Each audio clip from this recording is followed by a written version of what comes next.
To a story which all the stakeholders globally are watching. I'm talking about 9 July deadline, and India and US are nearing a mini trade deal with sectors like dairy and agriculture likely to be excluded from the pact, and this is according to official sources which my colleague Sumita Karir has gathered. Sumita, what is the latest on India US deal?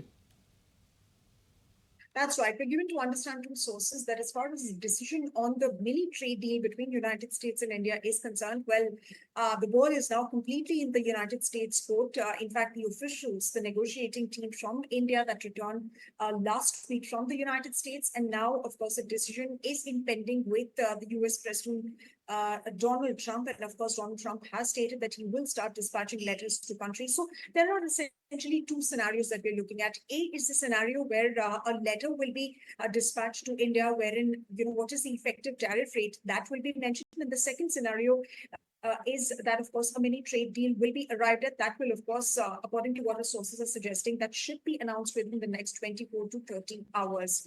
So India is bracing for these decisions by the United States. As far as negotiations go, well, India has been insistent in protecting its agri, dairy, and even e-commerce sector. And the US has been asking for increased access in these areas, these sectors. But India is, of course, wanting to protect its sectors.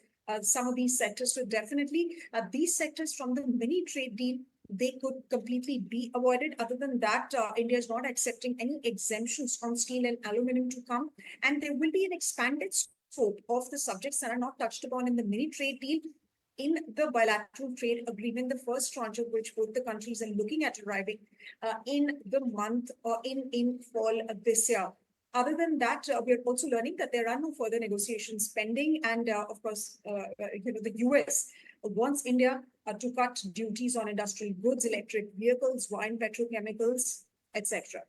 All right. Thank you so much, Samita. If you like this video, then like, share and subscribe to ET Now.